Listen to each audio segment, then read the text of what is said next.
Student, তোমরা যারা ক্যালকাটা ইউনিভার্সিটির আন্ডারে সেমিস্টার 4-এর ছাত্রছাত্রী আছো এবং তোমাদের ইতিহাস সাবজেক্টটা পাস কোর্সে আছে, তোমাদের জন্য আজকের ক্লাসটা খুবই গুরুত্বপূর্ণ।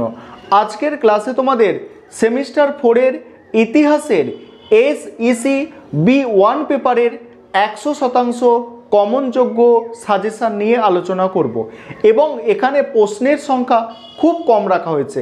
আর এই সাজেশান থেকে তোমরা নিশ্চিত 100% কমন পাবে, এতে কোনো সন্দেহ নেই। তোমাদের আগের সেমিস্টারগুলোতেও আমি সাজেশান দিয়েছি, তোমরা দেখেছো, সেখান থেকে 100% বা তার বেশি কমন এসেছে। এবারেও তোমরা কমন পাবে, সাজেশানটা তোমরা দেখে নাও। তার আগে তোমাদের কোয়েশ্চেন প্যাটার্নটা একটু বুঝে নাও। তোমরা যারা কোয়েশ্চেন প্যাটার্ন জানো না SEC পেপারে, তোমরা কোয়েশ্চেন প্যাটার্নটা জেনে নাও এবং কত নম্বরের পরীক্ষা হবে, 5 নম্বর কত, সমস্ত বিষয় বলে দেব।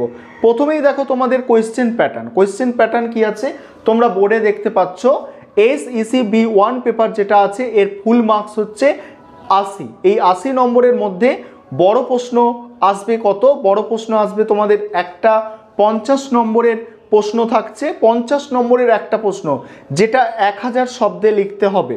আর আমি একটা প্রশ্নই তোমাদের বলে দেব, সেই প্রশ্নটাই তোমাদের আসবে পরীক্ষায় এবং সেটাই তোমরা লিখে আসতে পারবে। দেখো 50 নম্বরের একটা প্রশ্ন এবং 15 নম্বরের তোমাদের পরীক্ষায় আসে দুটো প্রশ্ন আর কি লিখতে হয়। 50 নম্বরের যে প্রশ্ন সেখানে কোনো অর দেওয়া থাকে না, অর্থাৎ একটাই প্রশ্ন পরীক্ষায় আসে, একটাই প্রশ্ন তোমাদের অ্যান্সার করে আসতে হবে।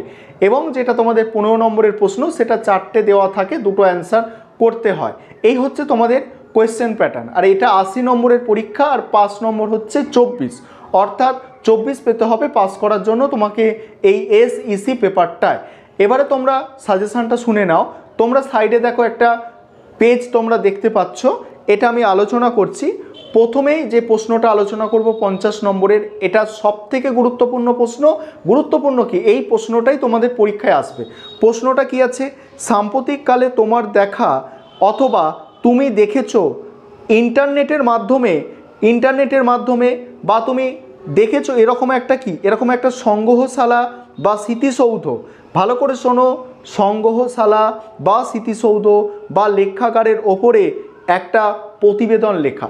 তাহলে প্রশ্নটা কি বললাম 50 নম্বরের, যে সংগ্রহশালা বা মিউজিয়াম বা লেখাগার, ভাষাগুলো এক, লেখাগার, মিউজিয়াম, সংগ্রহশালা, এই যে এর ওপরে একটা প্রতিবেদন লিখতে বলা হয়েছে কত শব্দে? 1000 শব্দে। এই প্রশ্নটাই তোমাদের আসবে। আরেকবার শুনে নাও, সংগ্রহশালা, লেখাগার বা মিউজিয়াম, এই শব্দগুলো সব একই শব্দ, এর ওপরে একটা প্রতিবেদন রচনা, এইটাই তোমাদের 50 নম্বরের আসবে। একটা প্রশ্নই ভালো করে তোমাদের তৈরি করতে হবে, বুঝতে পারলে? পরে এবারে 15 নম্বরের জন্য প্রশ্নগুলো আলোচনা করব। 15 নম্বরের জন্য আমি টোটাল 6টা প্রশ্ন রেখেছি সাজেশানে, তোমরা দেখতে পাচ্ছ। তার মধ্যে প্রথম 5টা প্রশ্ন করলেই তোমরা কমন পেয়ে যাবে, এটুকু আমি আশা করি। তার আগে একটা বিষয় তোমাদের বলবো যে SEC B1 পেপারে তোমরা যারা নোট পারচেস করতে চাইছো, তোমাদের জন্য স্টাডি মেটেরিয়াল তৈরি করা হয়েছে। স্টাডি মেটেরিয়াল যেটা প্রাইস রাখা হয়েছে এবারে তোমাদের, সেটা হচ্ছে কত? সেটা হচ্ছে তোমাদের প্রাইস রাখা হয়েছে স্টাডি মেটেরিয়ালের 300 টাকা।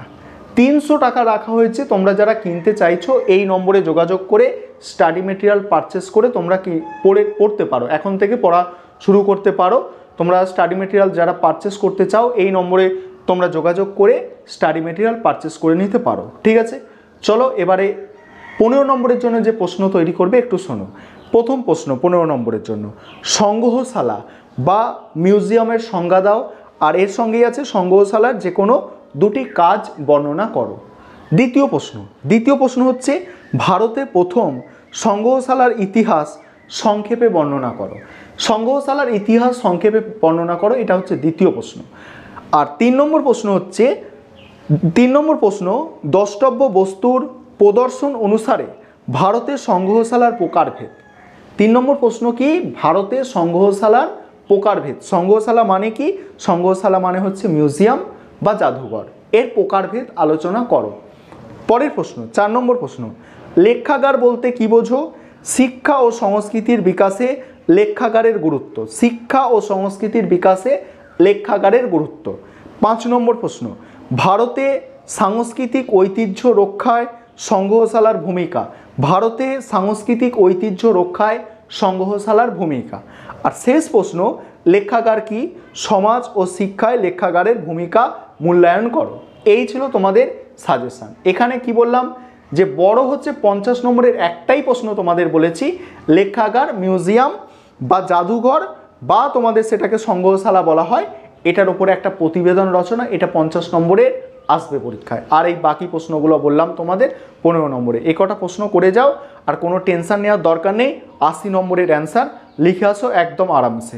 চলো আজকের সাজেশনটা তোমাদের দিয়ে দিলাম, আর অবশ্যই নিজেদের বন্ধুবান্ধবদের মধ্যে একটু শেয়ার করে নেবে যাতে তারাও লিখতে পারে। তোমরা পাস করছো, ভালো নম্বর পেয়ে পাস করবে, বন্ধুবান্ধবরাও যাতে তোমাদের সাথে ভালো নম্বর পেয়ে পাস করতে পারে, তাই একটু সাজেশনটা শেয়ার করে দাও।